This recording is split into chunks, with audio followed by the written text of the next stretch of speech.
আহক এইফালে চাওক এইটো চাওক এইটো হ'ল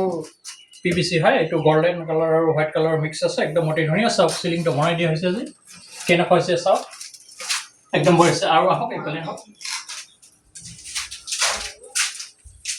এইটো চাওক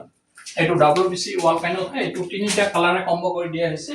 একদম বঢ়িয়া লাক্সাৰি লুক হৈছে চাওক একদম পুৰা হেভি হৈছে কোনোবাই যদি বনাব বিচাৰে আমাৰ জুৱেল হোম ডেকৰেটৰ বুলি ইউটিউব চেনেল আছে তাতে চাব পাৰিব আৰু কণ্টেক্ট কৰিব অতি কম দামতে বনাই দিয়া হ'ব চাই লওক কেনেকুৱা হৈছে একদম বঢ়িয়া হৈছে চিলিংটো চাই